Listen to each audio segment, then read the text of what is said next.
Jack was a quiet man who lived alone on the edge of a small village. He had no friends, no family nearby, and no interest in city life. All he cared about was his small garden where he grew fresh vegetables every day, tomatoes, carrots, cabbage, and potatoes his pride. He found peace in the soil, in the sound of birds, and the smell of the earth. But lately, something strange had started happening.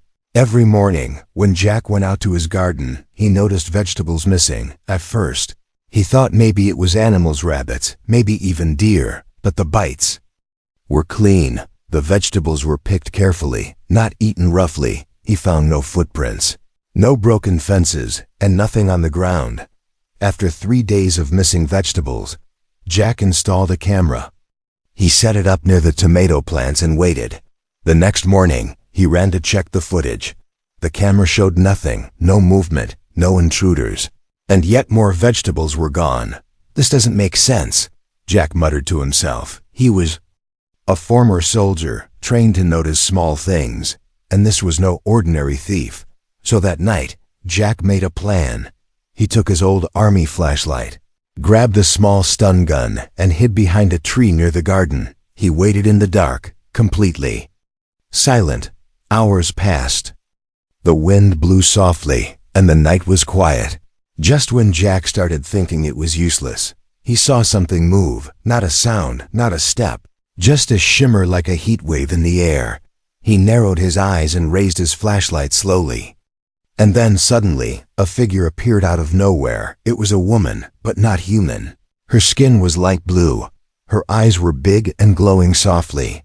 And she wore something strange like a suit made of glass. She moved quickly, carefully picking vegetables and placing them into a small glowing bag. Jack stepped out from the shadows and shouted, "Stop right there!" The woman froze, dropped the bag, and turned slowly. Jack pointed the stun gun at her, his hand steady. "Who are you? What are you doing here?" he asked firmly. The alien woman raised her hand slowly, her eyes wide and full of fear. "Please," she said in a soft voice, "don't hurt me." Jack was stunned, not because she spoke, but because she spoke in English. "You can speak?"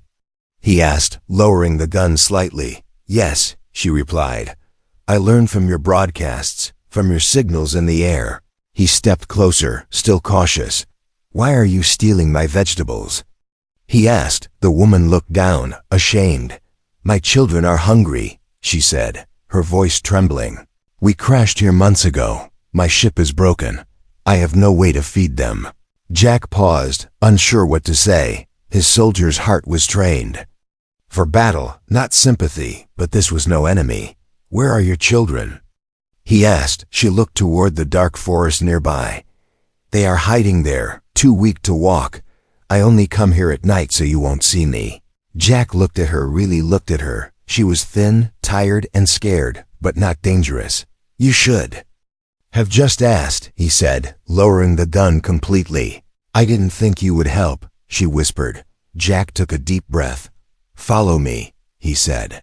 "Let's bring your children here. I can't promise much, but I can give you food." She looked surprised, even confused. "You would help me? A stranger from another world?" Jack nodded slowly. "I've seen worse than you, lady, and if your kids are in trouble, I can't just ignore that." Together they walked toward the forest. The alien woman moved carefully, whispering softly into a device on her wrist. Moments later, 2 small figures appeared from behind a tree. They were children, maybe 6 or 7 years old by human guess. They looked pale, thin, and scared. Holding each other's hands, Jack knelt down slowly, showing them he wasn't a threat. "It's okay," he said gently. "Come with us."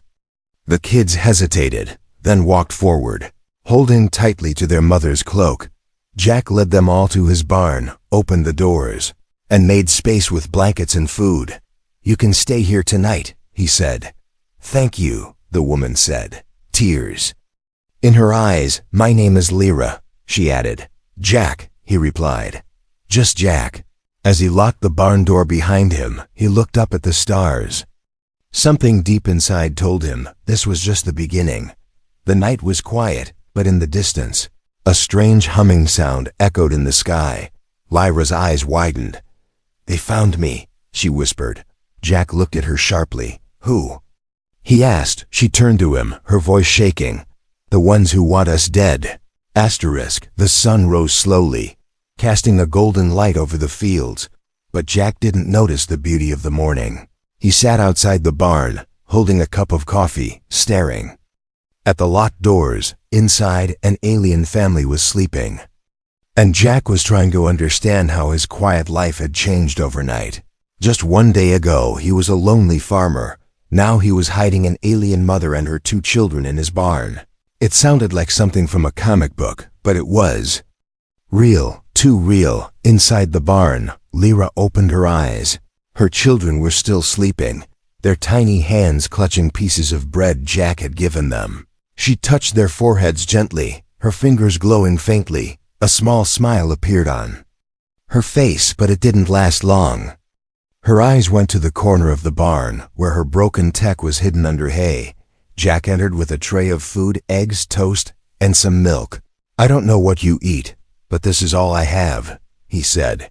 Trying to sound calm, Lyra stood up, her back straight, even though she looked exhausted. "Thank you, Jack," she said softly. "Your kindness. It's rare." Jack didn't know how to reply. He just nodded and looked around the barn. "Last night you said they found you," he asked. "Who are they?" Lyra sat down beside her children and looked up, her face serious. "They are called the Scarn," she began. "Hunters, soldiers, killers. They follow the weak, destroy the broken, and erase those who run." Jack listened carefully, his instincts waking up again. He hadn't felt this alert since the war. "I escaped from them 6 months ago," Lyra continued. "I was a scientist in my world, but when the Scarn invaded, everything changed." She paused and looked down. "They took everything, my people, my home, my husband." Jack tightened his grip on the tray. He didn't speak, but something inside him shifted. Lyra noticed. "Why are you helping me?" she asked. "You could have turned me in, or done worse." Jack looked at her children. "I've seen enough war to know what helpless looks like," he replied. "And you don't look like a threat." Silence filled the room for a moment. Then Lyra stood and walked to the corner of the barn. She pulled back some hay, revealing a small silver box. Jack stepped closer, curious. "This is part of my ship," she said. "It still works, but only just." She pressed a button, and a blue hologram appeared. Stars, maps, and strange symbols floated in the air. "My escape pod landed far from here, in the forest, but most of it was destroyed." She pointed to a blinking red dot on the map. "The Scarn left a tracker in me, deep inside my shoulder. I removed it too late." Jack stared at the glowing map. "So they followed you here because of that thing?" Lyra nodded. "They don't give up," she said. "They destroy until nothing is left." Suddenly, one of the kids coughed a deep, weak sound. Jack rushed over, placing his hand on the child's back. "He's burning up," Jack said. Feeling the heat, Lyra looked worried. "They're not built for your atmosphere. I need supplies, herbs or something close to our medicine." Jack stood up. "There's an old vet I know lives out by the river," he said. "Maybe he has something that can help." Lyra looked at him with wide eyes. "You would risk it?" Jack nodded. "I've risked worse for people I didn't even like," he said. "Your kid deserves a chance." He grabbed his coat and left the barn, heading toward his truck. As he drove away, Lyra stood in the doorway, holding her child close. The wind blew gently, but her heart was racing. Inside the barn, the silver box beeped softly. A red light started flashing, unseen by Lyra. A tiny spider-like machine crawled out from the box. It climbed up the barn wall and out through a crack, disappearing into the trees. Hours passed before Jack returned, holding a small bag of supplies. He rushed into the barn and handed Lyra the medicines. She crushed some leaves, mixed them with liquid, and fed them to the child. Slowly, the coughing stopped, and his breathing became easier. Jack sighed in relief. "I think we bought some time," he said, But Lyra didn't smile. She looked toward the sky, her face pale. "They know," she whispered. "The beacon inside the box, it activated on its own." Jack turned sharply. "You mean they're coming here?" Lyra nodded. "Soon," she said. "Very soon." Jack's hands curled into fists. "If they want a fight," he said, "they just picked the wrong farm." The sky changed that evening. It turned darker than usual, not because of clouds, but because something heavy was moving above. Birds flew in strange patterns. Dogs barked for no reason, and even the wind seemed nervous. Jack stood on the roof of his barn, holding binoculars. What he saw wasn't natural. A shimmer, almost like the sky itself had cracked for a second, then healed again. He had seen that kind of shimmer once before, in war, when a stealth drone passed overhead. But this wasn't human tech inside the barn. Lyra was checking her silver box. The beacon had gone silent, but that didn't mean they were safe. Sometimes silence meant the hunters were already nearby. The Scarn didn't always send warnings. They preferred surprise. Jack came down from the roof and entered the barn quickly. "They're close," he said. "I can feel it." Lyra looked up and nodded. "I know. They're scanning the area with cloaked drones."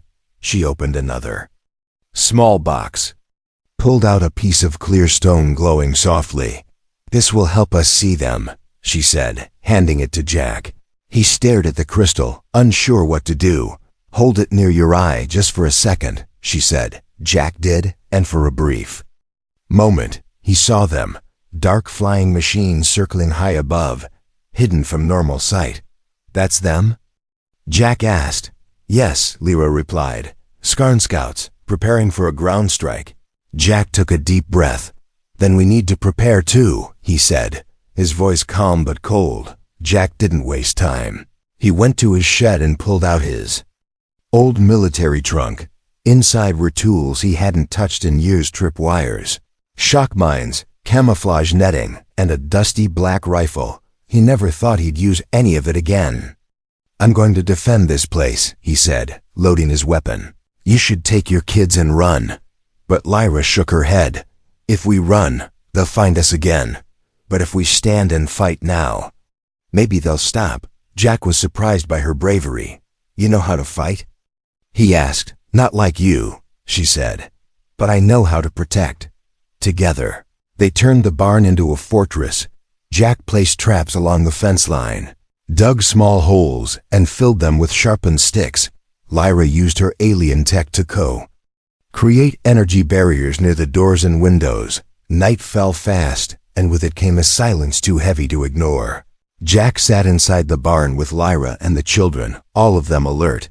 Suddenly, the barn's lights flickered, then turned off completely. Lyra whispered, "They're jamming power signals," the youngest child whimpered. And Jack gently put his hand on the boy's shoulder. "It's okay," he said softly. "Stay with your mom." He stepped outside into the night, the rifle tight in his grip. He heard it before he saw it, a faint buzzing sound, low and metallic. One of the traps near the garden triggered with a loud snap, followed by sparks. Jack ran to the spot and saw a damaged drone twitching on the ground. He aimed and fired one clean shot, blasting it into pieces. Suddenly, a dark shape dropped from the sky, landing hard just meters away. The Scarn soldier was tall, armored, and holding a weapon that looked like it was made from bone and fire. Jack didn't wait. He threw a flash grenade, blinding the creature for a few seconds, then tackled it with full force. The fight was rough. The Scarn was strong, but Jack was smarter. He managed to stab it with a broken pipe, then roll away as it screamed in pain. He returned to the barn, breathless. "There's more coming," he said. "That was just the first." Lyra looked serious. "If they're sending soldiers already, it means the commander is close." She reached into her box and pulled out something wrapped in dark cloth. When she opened it, Jack saw a glowing cube with lines of golden light. "What's that?" he asked. Lyra looked at him and said quietly, "This is what they're really after." Jack raised an eyebrow. "More important than your life?" She nodded. This cube contains codes, blueprints, and DNA records of my entire species. Jack stared at the cube, stunned. If they get this, they erase your race completely. Yes, she whispered. That's why I ran. Not just for my kids, but for this. Before Jack could respond, the barn shook violently. A beam of red light cut through the sky and hit the field nearby. They found us, Lyra said, holding the cube tightly. Then we hold them off. Jack replied, loading his weapon again. The children hid under the blankets.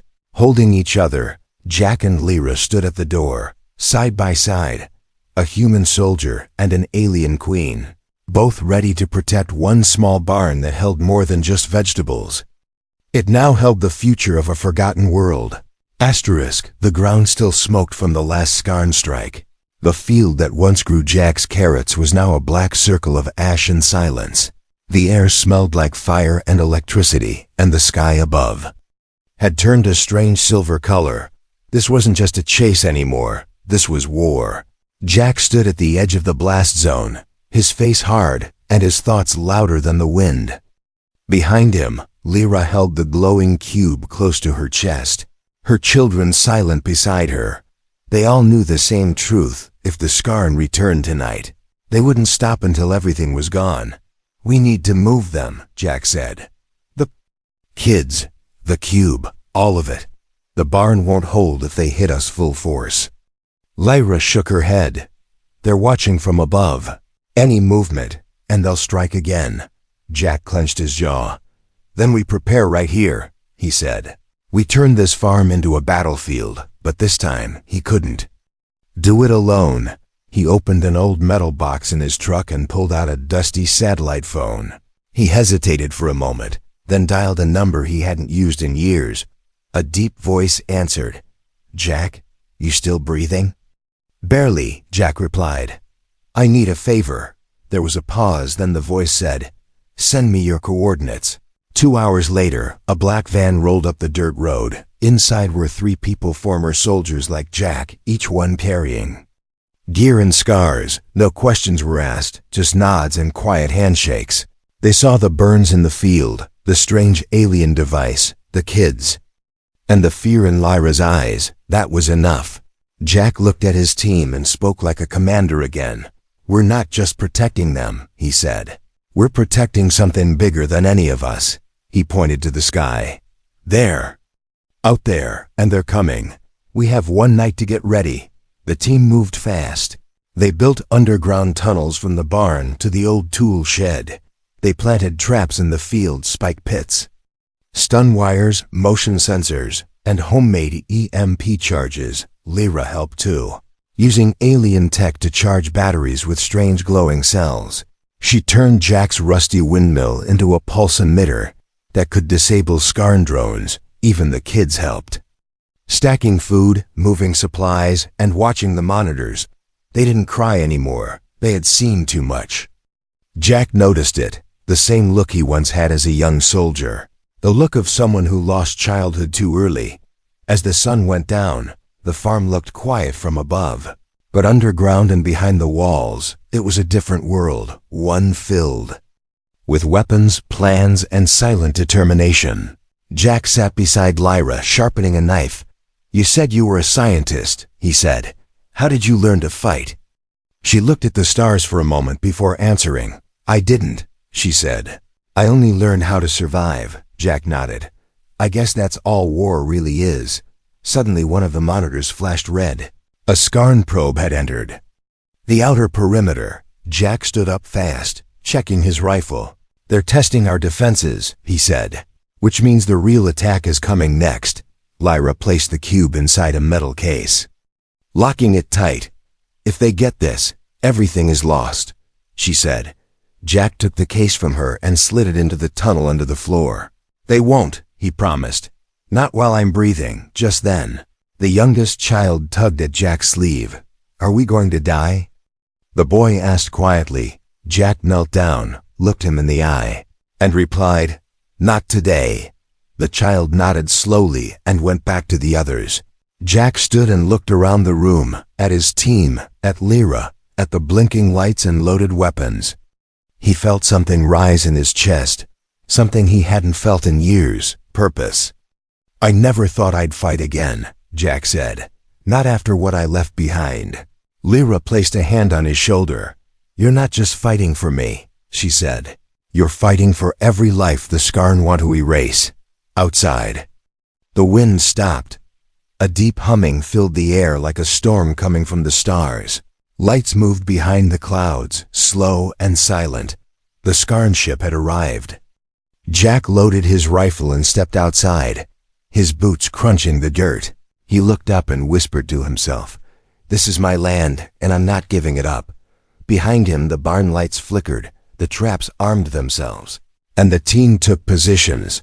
The night was no longer quiet, it was waiting. The ground vibrated before the sound even reached them, a low rumble like thunder trapped beneath the soil. Jack knew that feeling. It was the calm just before everything exploded. But this time, it wasn't a memory from the battlefield. It was happening here on his land tonight. He stood in the doorway of the barn, the rifle firm in his grip. His team spread out across the property, each one hidden, watching, waiting. Lyra stood beside the children, whispering something in their language. It sounded like a promise and a goodbye at the same time. Above the clouds, the Skarn warship finally revealed itself. It was massive, shaped like a jagged blade, with glowing veins of red pulsing along its surface. No windows, no engines that could be seen, just silent, hovering death. Then, like falling stars, dark objects began dropping from the ship. Skarn warriors, armored and armed, landed with force that shook the barn walls. They didn't speak, didn't warn. They came to erase. The first explosion hit the north field, tearing a hole where Jack had planted potatoes last spring. But under that soil was a hidden mine. As two Skarn moved forward, the ground erupted, blasting them back in flames. Jack gave the signal, one sharp whistle, and the entire property lit up like a storm. Spotlights flashed, traps triggered, and pulse weapons hidden in fence posts fired at anything that moved. The team fought like ghosts, quick, silent, brutal. Jack rolled behind a broken tractor, aimed, and shot a Skarn directly in the chest. It staggered, then collapsed in a pile of metal and flesh. Inside the barn, Lyra activated a shimmering shield. Around the children, it flickered, unstable, but it would buy time. She turned to the silver box and tapped commands furiously. One of the Skarn broke through the side wall, roaring as it entered. Lyra spun and fired a blast of blue energy from her palm. The creature flew backward into a pile of tools, screaming, outside. The wind howled as the Skarn leader arrived. He was larger than the others, with armor that pulsed like a heartbeat. Jack saw him and froze for just a second. This one was different, calm, confident, cruel. The leader walked through the fire and debris like nothing mattered. He raised one hand and pointed at the barn. 3 Skarn warriors charged forward, ignoring the traps. Jack shouted, "Now!" A net of electric wire dropped from the roof, wrapping 2 of them in crackling blue light. The third leapt over, only to be tackled by one of Jack's team hiding behind the haystacks. Back inside, Lyra looked at the cube. Its light was growing dim, its power draining fast. She whispered to it, not in English, but in her own tongue, words filled with pain and hope. Then, the barn roof cracked open. The Skarn leader dropped inside like a shadow. Jack turned and fired 3 shots, but the bullets bounced off his armor. The leader raised his arm, and a blade formed from his wrist. "Give me the cube," he said in a deep, unnatural voice. His first words, Lyra stood in front of her children. "No," she said, her voice steady. "You won't have it." Jack stepped between them. "You want the cube," he said. "Come and get it." The Skarn leader charged, and Jack met him. Head on, metal clashed, sparks flew, and both crashed into the ground. They rolled, fought, and struck with fury, but the Skarn was stronger.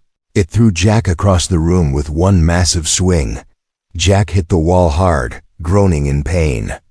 The Skarn turned toward Lyra, but before he could move, a blast of golden light struck him from behind. Lyra was holding the cube. It had activated on its own. The light grew brighter, and the Scarn screamed. His armor cracked, his body shook, and he vanished in a burst of white flame. Silence followed. Smoke rose from the ruins. The cube dimmed again, falling from Lyra's hand. She collapsed to her knees, breathless. Jack crawled over, bleeding. "You okay?" he asked. She nodded slowly. "We stopped him," she said. But just as Jack stood up, a sound echoed above. Another signal from the sky, deeper, colder. The war wasn't over. The Scarn leader was just one piece of something far bigger. Suddenly, the captured drone from earlier beeped and displayed a message. Lyra walked over and read it silently. Then she looked at Jack, her face pale. "They know who you are now," she said. Jack frowned. "What does that mean?" Lyra took a shaky breath and replied, "They think you're one of us now." The stars were still glowing above, but the earth below was broken. Fires burned in the fields, and smoke painted the sky with gray lines. Jack sat on the back steps of his house, his hands covered in dust and blood. The war wasn't over, but for now. The night was quiet. Lyra walked out of the barn, her face pale, the cube still clutched in her hand. But it was no longer just a glowing object. It was something heavier now, a burden, a key, a crown. Jack looked up at her as she approached. "You all right?" he asked. Lyra nodded, but her eyes told a different story. She sat beside him, holding the cube on her lap. "There's something I need to tell you," she said. Jack raised an eyebrow. "Something worse than what we've already seen?" Lyra didn't smile. She looked down at the cube and whispered, "This cube doesn't just carry memories of my people. It carries their future." Jack stayed quiet, listening. "I wasn't just a scientist," she said. "I was chosen to protect this." She paused, then added softly, "in my world, that makes me Queen." Jack blinked, then laughed once. "Well, Your Majesty," he said. "That explains a lot." But Lyra didn't laugh. She stood up, looking out at the burning field. "The Scarn knew," she said. "That's why they chased me across galaxies. They knew I held the key to rebuilding everything they destroyed." Jack stood beside her, silent for a moment. "So what now?" he asked. "I have to find the vault," she said. "It's hidden somewhere deep in your mountains. My people built it 1,000 years ago when Earth was still young." Jack frowned. "You're saying there's alien tech buried under our hills?" Lyra nodded. "It was a last resort, a safe box for our future, if we ever lost everything." Jack looked at the burned land, then at the children sleeping in the barn. "Then we find it," he said. "Before they do, the next morning." They packed quickly. Jack loaded his truck with weapons, tools, food, and water. Lyra used her tech to scan a map and find the vault signal. It was deep in a mountain range called Black Hollow, a place even locals feared to visit. They didn't tell the kids where they were going, only that they'd be safe with Jack's team while he and Lyra were gone. The youngest one hugged Jack tightly. "You'll come back?" he asked. Jack smiled and said, "Count on it." The road to Black Hollow was rough, old and cracked, twisting through dead forests and foggy hills. Jack drove in silence while Lyra scanned the cube again. "Once we reach the entrance, we have one chance to activate it," she said. "After that, the signal will reach across the stars." Jack glanced at her. "Won't that bring the Scarn faster?" Lyra nodded. "Yes, but it will also bring survivors, my people. Others who thought we were lost." Hours passed before they reached the base of the mountain. An old cave entrance hidden behind vines welcomed them with cold air and silence. Lyra stepped forward, the cube in her hands glowing brighter with each step. "This is it," she whispered. She touched the wall and a doorway appeared smooth, metallic, and covered in strange symbols. Inside, the vault was unlike anything Jack had ever seen. Tall crystal towers, floating panels, and walls that changed color with every breath. At the center was a circular platform with a small pedestal. Lyra walked up slowly and placed the cube inside. Lights shot across the room, forming images of her people's cities, families, stars, and memories. Tears ran down her cheeks. "They're all gone," she said. "But now they have a chance to come back." Suddenly, alarms blared, the vault shook, and Jack raised his gun. "They found us," he said. A loud voice echoed through the chamber. "Hand over the queen." It was the Scarn commander, alive and angrier than ever. He stepped through the door with 5 more soldiers, weapons glowing red. Jack moved in front of Lyra. "Get back," he said. But Lyra shook her head. "No," she said. "This is my choice." She stepped forward, holding the cube. "Hi, I am Lyra, daughter of Solon, last queen of Virex," she declared. "You may take my life, but you will never take my people's future." The cube glowed brighter and brighter until the entire room was covered in white light. The Scarn screamed, firing their weapons. Jack dove forward, tackling Lyra, shielding her as the cube released a pulse so strong it threw every enemy to the floor. Silence fell again, smoke rose, and the cube rested on the pedestal, dim but alive. Jack stood slowly, helping Lyra up. "You okay?" he asked. She looked at him, smiling through her tears. "I made my choice," she said, "and I chose hope." The vault doors closed behind them with a deep metallic thud. Dust settled in the air, and the cube pulsed gently on its pedestal like a sleeping heart. Jack and Lyra stood in silence, staring at what they had just survived, but this wasn't the end. This was the calm before the real storm. Outside, the sky had changed color. A swirling mass of black and red clouds circled above the mountains. The Scarn mothership had arrived, and this time, it wasn't sending scouts, it was bringing an army. Jack climbed to the highest ridge with binoculars in hand. What he saw made his blood turn cold.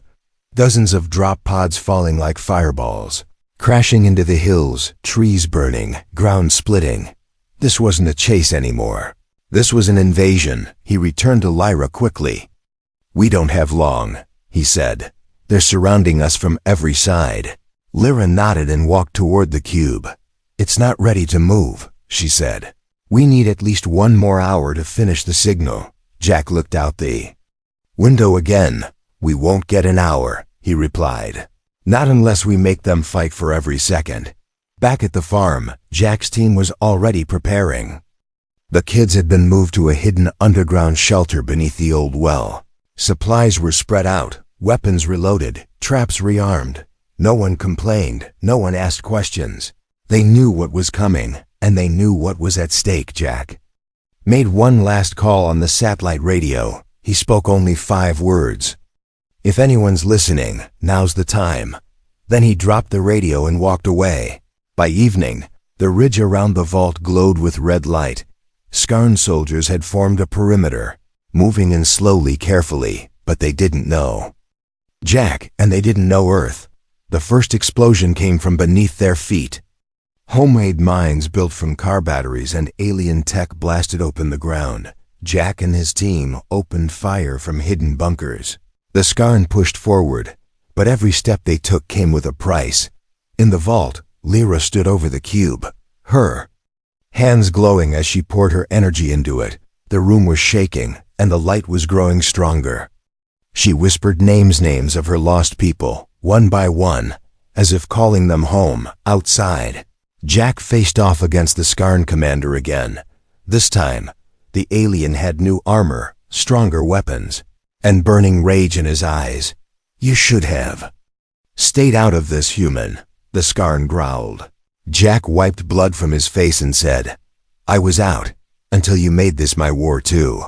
They charged, blades clashing, fists pounding, earth shaking beneath them.